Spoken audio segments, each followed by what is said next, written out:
Ultimate Marvel vs. Capcom 3. Hello YouTube, this is John from Geeks 101 and this is our first game review, and the game we're going to be evaluating is Ultimate Marvel vs. Capcom 3. Well, first of all, I would like to go back in time almost a decade and maybe a bit more actually, when I had the Sega Dreamcast sitting under my TV set, and I have to say it was one of my favorite gaming consoles. I must have had more than 100 games for that system, and I totally loved most of them, but there was a handful that I just worshipped. My personal favorites were Shenmue, first one and second one. Then it was Marvel vs. Capcom 2, and most of the 2D fighting games on there, Street Fighter games, had come out as collections on the particular gaming console. But anyway, I literally had a Dreamcast gamepad destroyed by playing this game, as mashing buttons really hard to succeed on making those hyper combos actually land didn't prove to be for the best of that gamepad's health, which had almost withstood anything. So enough with the old guys flashbacks. Let's just see what this game has to offer. I actually didn't pay much attention to the Marvel vs. Capcom 3 Fate of Two Worlds, cause I had picked up that this one would be coming out soon after the first one, and it would star to the Marvel vs. Capcom 2 name. I must say that I was a pretty good player on 2D fighting games, but hadn't touched them in a long time, maybe as long as the Dreamcast memory I mentioned earlier. Oh well, so I might kind of be a noob considering, so I had had a try of the game at my best man's PlayStation 3 and it was cool, but Ultimate is way cooler in my opinion in a lot of different senses, but it can also make you hate Capcom for making you pay for a half version of almost the same game. It's not the same game.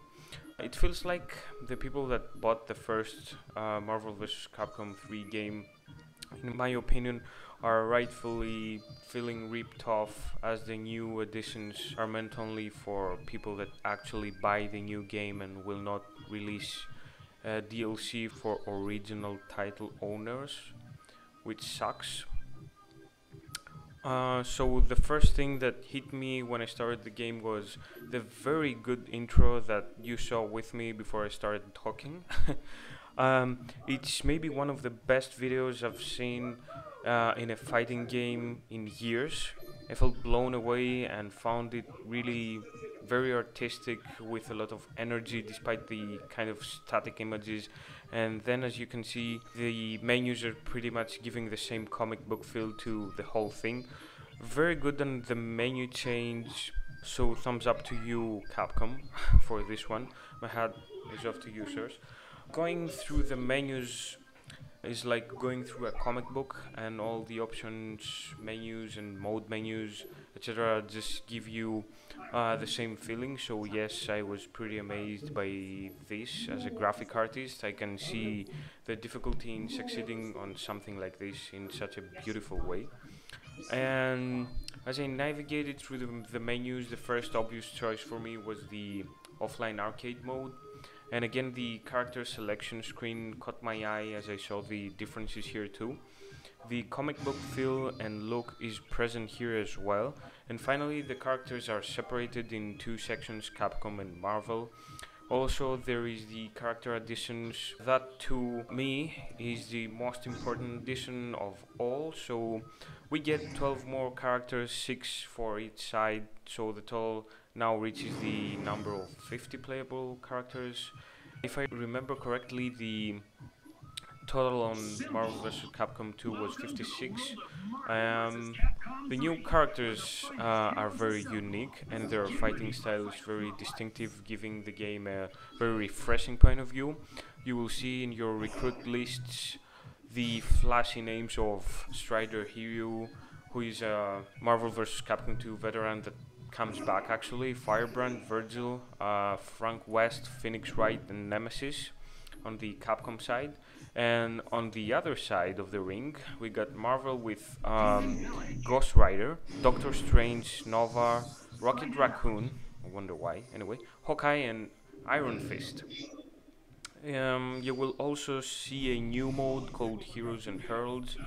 In the online section of the game, it has actually both modes, online and offline, in which you're given a week to save the world, and the silvery new costumes is not the only addition to this mode that Capcom added as the key feature to convincing gamers to buy this. It also has a new ability card mechanic, which allows players to equip cards that you can gain in online or offline Heroes and Herald mode, that gives you some ridiculously overpowered additions, in my modest opinion, of course, that destroy the whole rebalanced gameplay that Capcom says they offer on this refined title. But it's actually fun as a concept and very addicting, that gets to make you pin your ass on the couch for hours before you realize it. Also, there is a new option. The online option has a spectator view mode that allows you to watch other players' matches until your turn to fight comes up, which is not so big of a deal again from my point of view, but you know, it's an addition.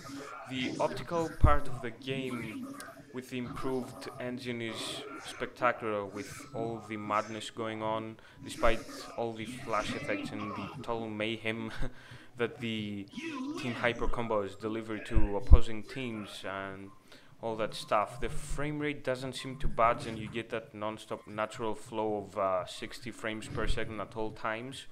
The character models are very detailed in their own comic fashion, and there is a very nice sense to that. Everything you do seems to be like taking actions in an actual comic book. Gameplay is perfect and more balanced, and the corrections done, especially in the aerial attack systems, are pretty good, as I used to get lost in searching who is who on the Marvel vs. Capcom 3 version of the game.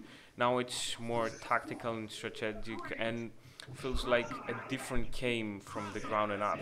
It does happen to me even now sometimes to search for my character, though, as the selection of the CPU to choose the same character as I did, like Wolverine, in a different color is not helping most of the times in between attacks and the non-stop rhythm of the game. But I'm not able to find my Wolverine. So on top of that, my Wolverine will wear like a yellow outfit, and the CPU will be wearing a light green, which is almost identical.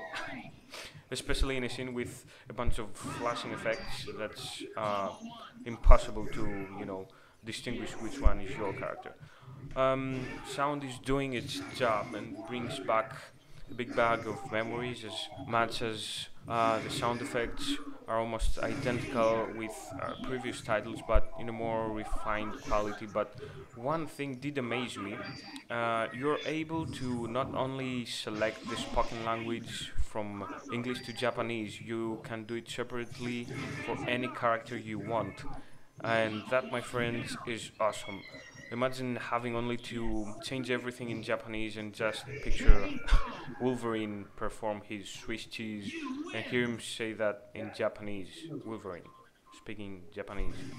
I really love Japanese, but that does sound disgusting. So my conclusion for this game is I'm gonna give it an 8 out of 10, and I don't give out a higher score as I was tempted to give even a lower score because I really hated the fact that Capcom not only didn't hand out a DLC for the Marvel vs. Capcom 3 owners even at a price, but makes them buy a whole new copy at a full game price, which sucks.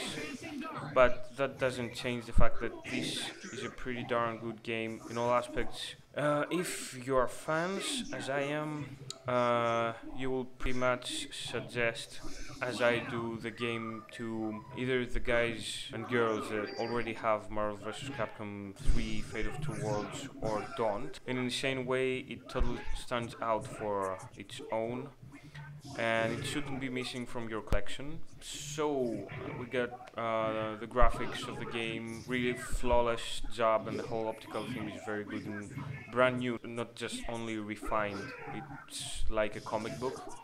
The sound is doing its job, and as I mentioned above, with the really cool addition of selecting the spoken language for each character independently, and gameplay is finally nearly flawless, and the aerial system feels like a brand new game. But the mixing up is still happening to me, and I get lost again sometimes, but not so often as I did before. So, 8 out of 10. Thank you for watching, and bye bye.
Get ready for the fight of your life.